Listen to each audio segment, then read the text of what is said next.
a los discípulos atrapados en una tormenta, ¿verdad? Atrapados en una tormenta. Y ellos quedan atrapados en esta tormenta porque ellos están recibiendo órdenes de Jesús. Jesús les dice, vayan avanzando a la otra ribera. Vayan andando, ¿sí? Adelante, yo voy después. Y sigan. O sea, el mismo Jesús les da una orden, ¿no? Para que ellos vayan avanzando. Pero aunque Jesús les da esa orden, aunque ellos están cumpliendo la voluntad de Jesús, ellos están en medio de una tormenta. Amén. Ellos están en medio de una tormenta atrapados, hermanos. ¿Sí? Y dice la Biblia ahí que ya estaban lejos, a muchos estadios de distancia. ¿Sí? Muchos estadios, no sé cuánto será, como de aquí al cruce o de aquí al peaje. ¿Sí? 5, 6, 7 kilómetros. Ya ellos estaban bastante adelantados, hermanos. Pero ahí donde están ya en medio de la oscuridad, comienza la tormenta. Y estaban haciendo la voluntad de Dios, hermanos. Estaban recibiendo una orden de Jesús. ¿Sí? Fue el mismo Jesús el que los mandó. Jesús sabía, hermano. Jesús sabía que a ellos les venía una tormenta. Jesús lo sabía. Pero Jesús tenía un plan con ellos aún en medio de la tormenta. Amén. Amén. Sí, hermano. Jesús sabía que le venía la tormenta a los discípulos. Sin embargo, los envió. Hay dificultades en nuestras vidas. Van a haber problemas en nuestras vidas que van a ser parte de la voluntad de Dios. ¿Sí? Y vamos a tener que atravesarlas. ¿Sí? Para aprender esa lección en Jesús.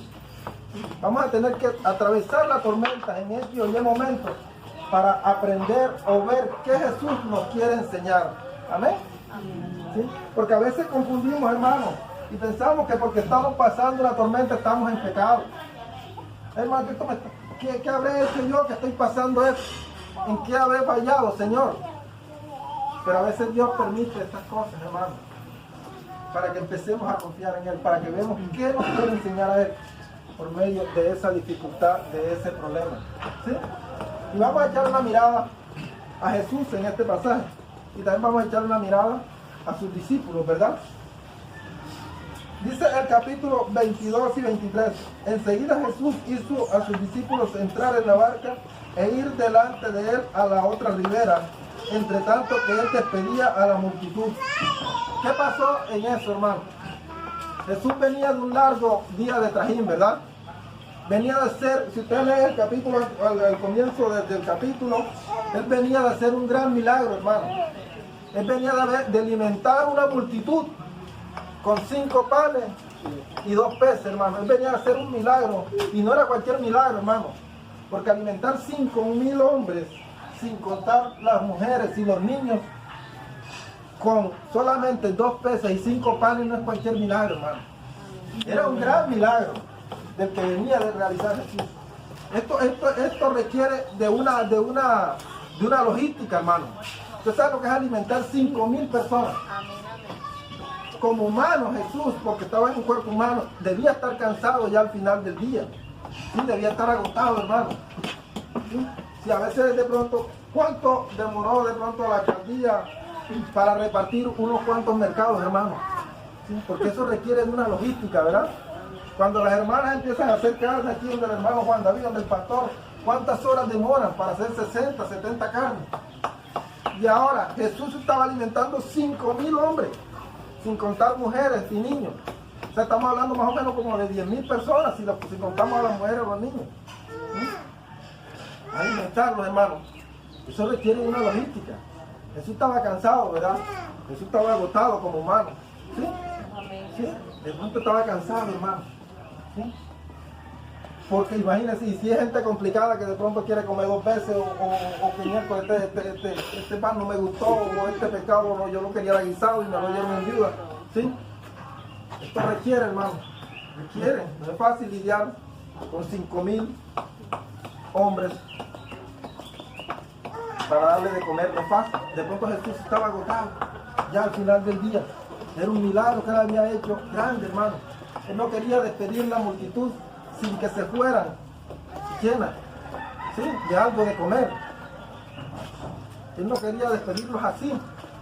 Entonces él realizó este milagro. Pero él le dice ya al final del día a los discípulos, entren en la barca y vayan a la otra ribera. Vayan adelantándose mientras yo despido a la multitud. Dice que Jesús despidió a la multitud, hermano. ¿Y qué hizo después de haber despedido a la multitud? En el capítulo 23 dice, despedida la multitud, subió al monte a orar aparte. Y cuando llegó la noche, estaba allí solo. Aún cansado de la logística que requirió haber alimentado esas 5,000 personas, ¿sí? Aún cansado de orar por enfermos durante todo el día, por paralíticos, por todo. Cuando ya la multitud se va, ¿qué hacer? Orarle al Padre, hermano. Un momento a solas con el Padre. ¿Cómo nos enseña Jesús aquí, verdad? Lo importante que es orar. Pero de pronto nosotros, hermano, vamos al ayuno y como ya ayunamos, en la noche ya no oramos. Sí, porque ya estoy cansado y ya le di a Dios lo que tenía que darle, ¿verdad? Entonces, ya para qué voy a orar en la noche si ya estuve todo el día ayunando y orando. No le veo necesario orar. Y mira Jesús, ¿verdad? Después de haber despedido a la multitud, aún cansado, él vio el momento propicio para hablar con el Padre. Orar. Todo lo que está plasmado en la Biblia, mis hermanos, nos enseña algo a nosotros. Cada milagro que Jesús hizo, cada palabra que Él predicó con los discípulos, hermanos, nos deja una enseñanza a nosotros. ¿Sí? Y Él aún cansado busca este tiempo para orar, para deleitarse con el Padre. Para deleitarse con el Padre, hermano. Sí, hermano. Eso hace Él ahí, deleitándose en la presencia del Padre. Buscando de Dios, aún en el cansancio. Y le cuento algo, hermano, que Jesús oraba eran horas. No era, Señor, te entrego este día, gracias por todo, bendíceme, amén, chao, me voy a dormir. Eran horas que oraba al Padre, hermano. O sea que Él se deleitaba en la oración. ¿Ya? Y tengamos en cuenta algo, hermano. Jesús nunca pecó.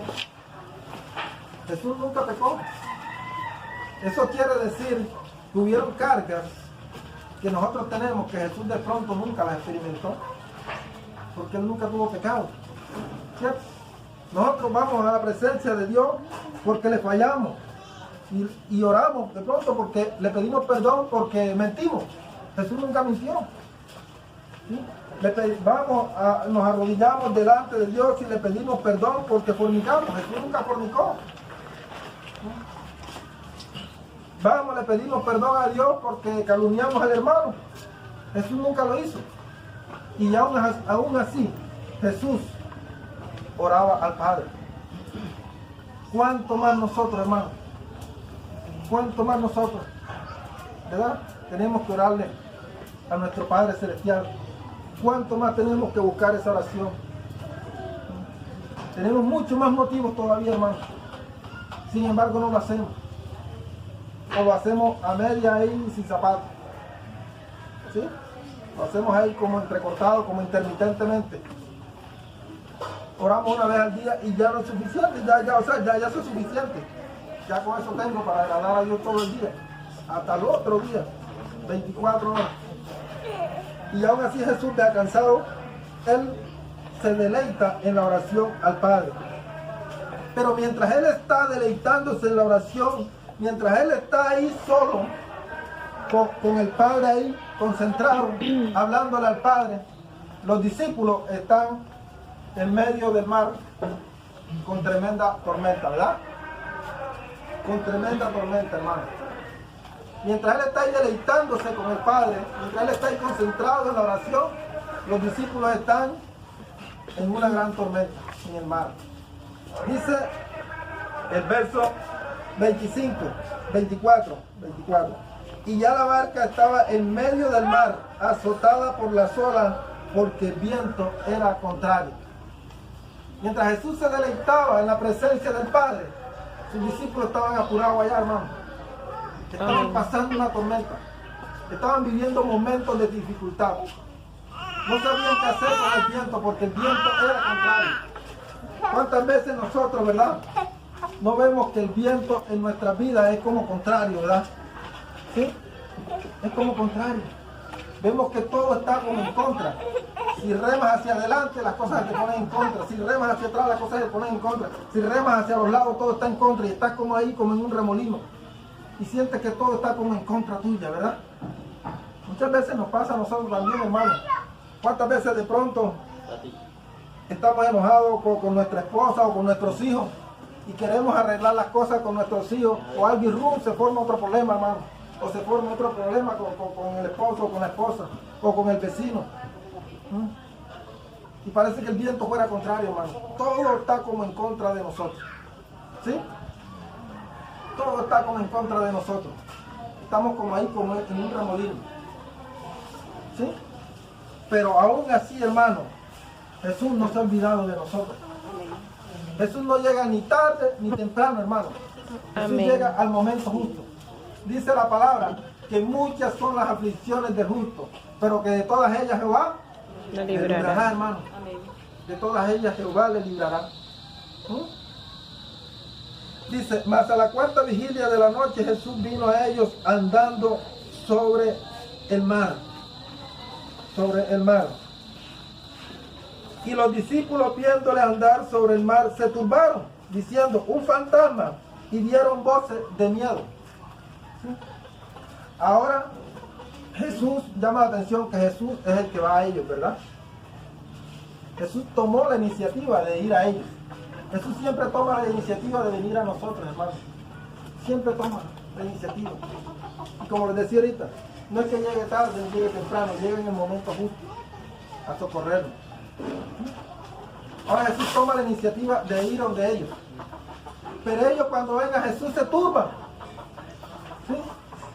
Hermano, y ellos eran pescadores expertos, eran pescadores profesionales. Los discípulos conocían bien del mar. A ellos no les estaba atormentando tanto el que la barca se estuviera hundiendo o algo. Ellos conocían de eso. Ellos conocían, ellos sabían pasar una tormenta en una barca, porque ellos eran pescadores. ¿Sí? Lo que ellos los turba ahora más es que ven un hombre caminar por las aguas y eso nunca lo habían visto. Amén.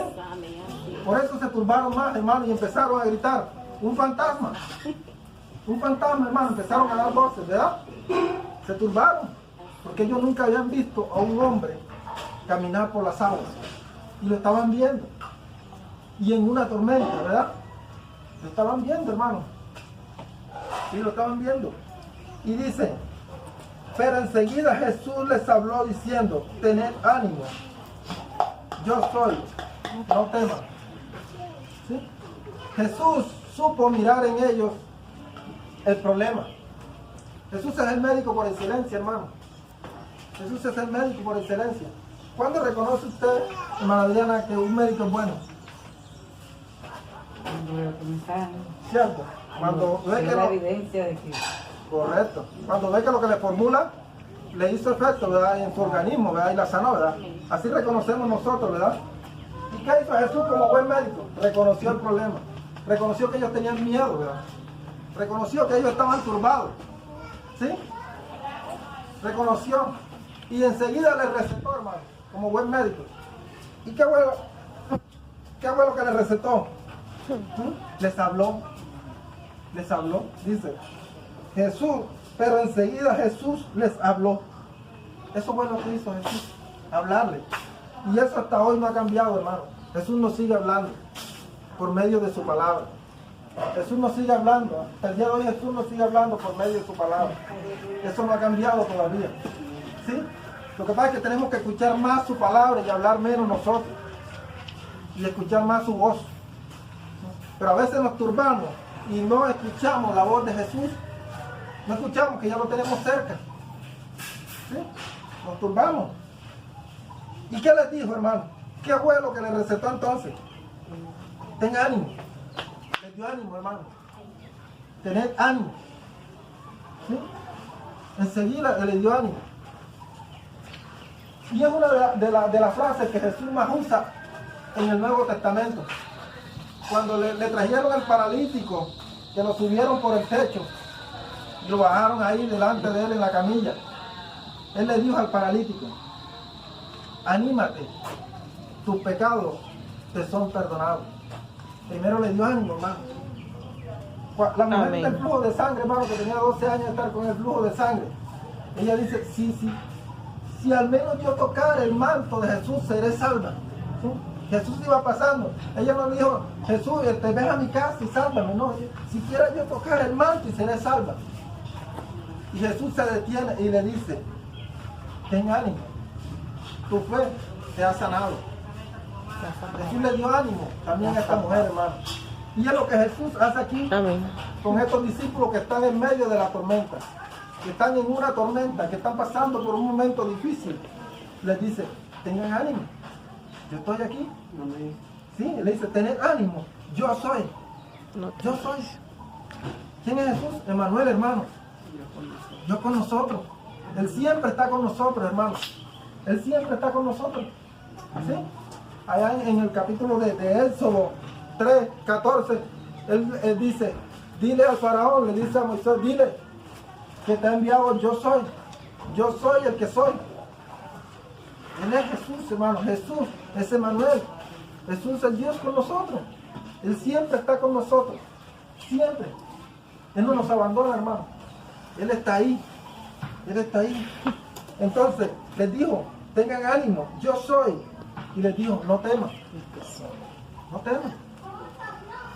Cuando Jesús está con nosotros, hermano, nosotros no debemos de temer.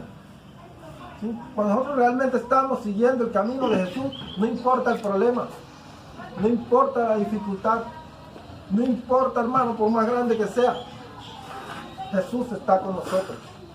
¿Sí? Aunque estemos derribados, como los huesos del valle, hermano, el valle de los huesos secos, que estaban esparcidos. ¿Sí? Estaba uno por allá, el otro por allá, el otro por allá. Pero vino el profeta y profetizó la palabra de Jehová, y los huesos se juntaron, hermano, revivieron, cobraron vida. ¿Sí? Porque ese es Dios. Él no nos abandona, aún en medio de la dificultad. ¿Sí? Aún en medio de la dificultad del problema. No quiere decir, hermano, que el problema es causa de que tengamos pecado, de que estemos fallándole a Dios. Muchas veces el problema puede ser porque Jesús nos quiere enseñar algo. Porque Jesús nos quiere enseñar algo. ¿Sí? Y dice, pero enseguida Jesús les habló, tened ánimo, yo soy, no temáis. Entonces le respondió Pedro y dijo, Señor, si eres tú, manda que yo vaya aquí sobre las aguas. Mira Pedro, hermano. El verdadero nombre de Pedro, ¿cuál era? Simón, ¿verdad? Pedro, un sobrenombre que Jesús le colocó, que significa roca. Roca. Pero su verdadero nombre es Pedro. ¿Y cuántas veces de pronto nosotros no nos parecemos a este personaje, hermano, a este discípulo? ¿Sí? Pedro, antes de la crucificación, le dijo a Jesús, yo nunca te negaré. ¿Verdad? Ese es Pedro, una roca. Señor, yo nunca te negaré. Unas horas más tarde lo negó 3 veces, hermano. Ese es Simón. ¿Verdad? Un momento de decisión, un momento de fe y después un momento de debilidad o de incredulidad. Temor, miedo. Yo nunca te negaré. Unas horitas más tarde lo negó 3 veces. Pedro Con miedo. fue el primero en reconocer, hermanos, en el libro de los Hechos, que los gentiles hacían parte del reino de los cielos. Porque en ese tiempo se creía que el pueblo judío era el único que esperaba un Mesías. Y Pedro fue el primero en reconocer que los gentiles también hacían parte del reino de los cielos. Ese es Pedro, hermano.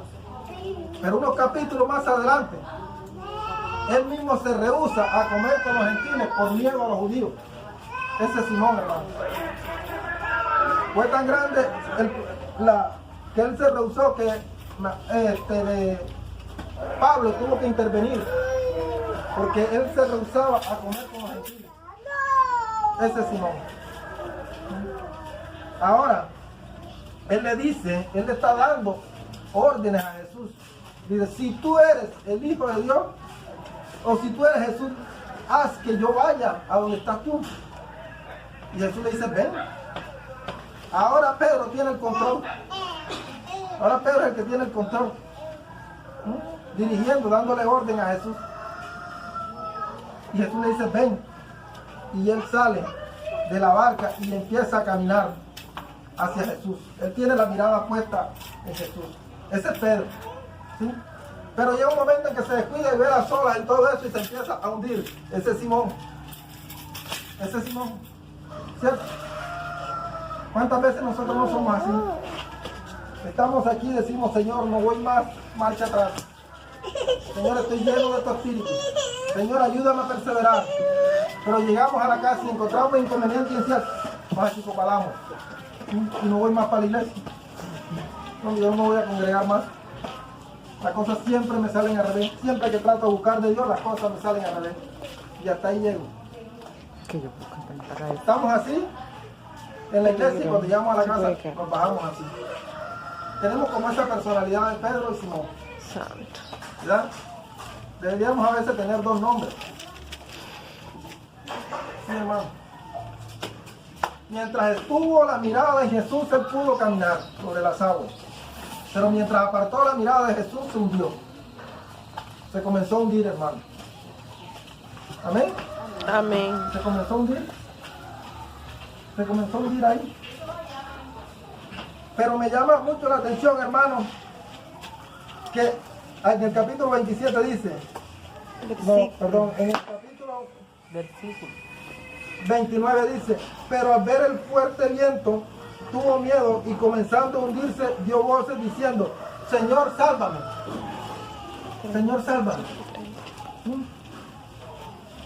Aunque quitó la mirada de Jesús y se empezó a hundir, estuvo la suficiente fe para decir, Señor, sálvame. Señor, sálvame. Y dice, en el 31, al momento Jesús extendió la mano, asió de él y le dijo, hombre de poca fe, ¿por qué dudaste? Enseguida Jesús extendió su mano y lo socorrió, ¿verdad? Le dio socorro. ¿Sí? Lo sacó de donde se estaba hundiendo. O sea que Jesús estaba lo suficientemente cerca para ayudarlo. Jesús estaba ahí cerca de él, hermano. Cerca de él. Pero ¿saben qué es lo bueno? Que Jesús primero lo saca y después lo amonesta y le dice, hombre de poca fe. Pero primero lo salvó. A veces nosotros hacemos lo contrario, ¿verdad? Ponemos al hermano y lo hundimos. Y después que lo queremos salvar, pero ya se nos ha ahogado. Ya se nos ha ahogado, hermano. Primero hay que salvarlo. Primero hay que sacarlo del hueco donde se está hundiendo. Y después amonestarlo. Porque aquí dice la palabra que Jesús lo amonestó. Hombre de poca fe, ¿por qué dudar? Pero primero lo sacó.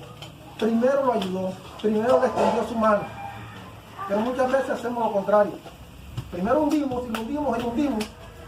Y cuando ya queremos salvarlo, ya se nos ahogamos en la tormenta. Amén. Sí, hermano. Y le dijo, hombre de poca fe, ¿por qué dudaste? ¿Sí? Y no quiere decir que de pronto la fe de Pedro era poquita, no. Lo que pasa es que no era sostenible, no era una fe sostenible, hermano. No era una fe sostenible.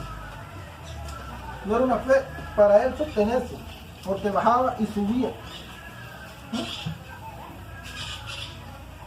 Pero una vez yo le decía en una prédica, hermano, nuestro estado de ánimo puede estar por el suelo, por algún problema que tengamos, por alguna dificultad, nuestro estado de ánimo va a llegar al suelo en algún momento, con una enfermedad, por lo que sea, pero nuestra fe siempre debe estar intacta arriba en Cristo Jesús.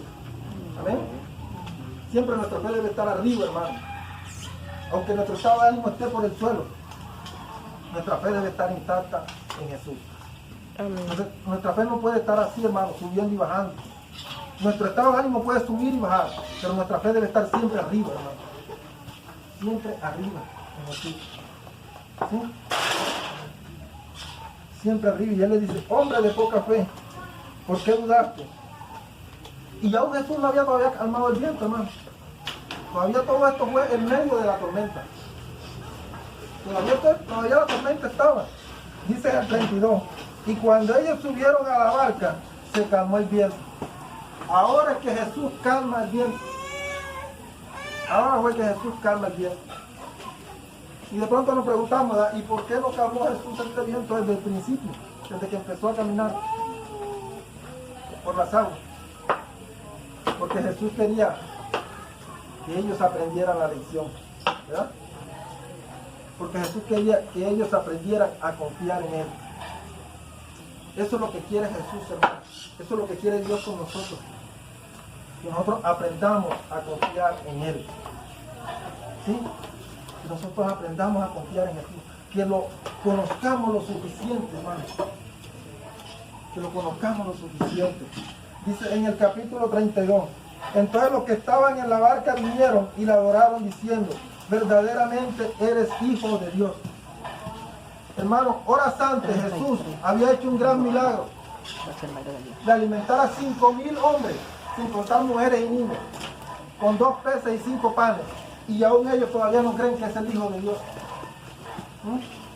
Jesús venía, hermano, de sanar ciegos, de darle la vista a ciegos, de sanar enfermos. Y todavía ellos no creen que Jesús es el Hijo de Dios. Por eso ellos necesitaban vivir esta experiencia, hermano, de esta tormenta. Por eso ellos necesitaban vivir esta tormenta. Para que pudieran creer que verdaderamente Jesús era el Hijo de Dios. Amén. Miren, lo dice ahí en el 32. Y cuando ellos subieron a la barca, se calmó el viento. Entonces los que estaban en la barca vinieron y la adoraron diciendo, verdaderamente eres Hijo de Dios. Se que dudaban todavía. Y hermano, y acababa de alimentar 5,000 personas. ¿Ah? Con 2 peces y 5 panes. Y todavía no creían que Jesús era el Hijo de Dios. Así somos nosotros, hermano. Así somos nosotros. Está Dios ayudándonos, hermano. Está ahí con nosotros. Está ahí dándonos salud. Estamos prosperando. Y aún así todavía dudamos que Dios puede hacer cosas en nuestras vidas. Entonces Jesús nos lleva a vivir una tormenta para que podamos entender y podamos glorificar su nombre. Así es. Verdaderamente este es el Hijo de Dios. Ahora es la primera vez que ellos reconocen que este es el Hijo de Dios.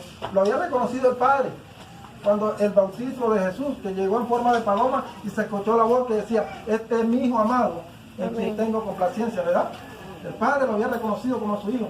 Los demonios del Gadareno, cuando él llegó allá, los demonios le dijeron, ¿qué tienes contra nosotros? Hijo de Dios. Hasta los demonios lo habían reconocido como Hijo de Dios. Y todavía los discípulos no lo reconocían como el Hijo de Dios, hermano. Qué cosa, ¿verdad? Así es. Eso quiere Jesús enseñarnos, hermano. Amén. Por eso los hizo vivir toda esta experiencia. Por eso los hizo pasar por toda esta experiencia, hermano, de esta tormenta. Para que reconocieran, o lo reconocieran como el verdadero Hijo de Dios. No le había sido suficiente todo lo que había hecho Jesús todavía atrás, hermano. No había sido suficiente todavía para que ellos reconocieran. Y nos pasa a nosotros muchas veces. Nos pasa a nosotros constantemente, hermano. Está Dios haciendo cosas en nuestras vidas y aún todavía nosotros dudamos del poder de Dios. Ha anotado nuestro nombre en el libro de la vida y aún nosotros todavía dudamos de su poder, de su bondad. Nos ha escogido y aún todavía no creemos, hermano, en su palabra, en su poder. Amén. Mientras Pedro colocó la mirada en él, pudo caminar, hermano, sobre las aguas. Pudo experimentar el poder de Dios. Pudo ver lo grande que es la misericordia de Dios. Pero cuando apartó su mirada de Jesús y la colocó en la sola, en el problema, en la dificultad, se empezó a hundir. Se empezó a hundir, hermano. Eso nos da a entender que no debemos quitar la mirada de nuestro Señor Jesús. Que siempre nuestra mirada debe estar ahí, en el blanco perfecto que es Cristo Jesús. Amén. Amén. Sí, mi hermano. La honra y la gloria sea para Él. Amén. Aleluya. Dios es grande y poderoso. ¿Sí? Y Él hace, hermano. Él es soberano. Y puede hacer muchas cosas en nuestras vidas. Muchas cosas. Como le decía ahorita con el testimonio de la hermana. Los testimonios son buenos, hermano.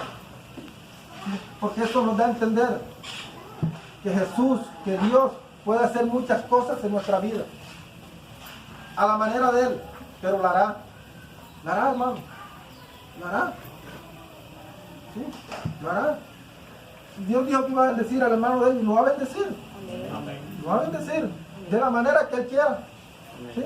No es que a mi hermano Julio por allá, Dios lo bendijo porque salió a la calle y se encontró una bolsa de plata. Entonces ahora todos los días voy a salir para la calle porque me voy a encontrar una bolsa de plata.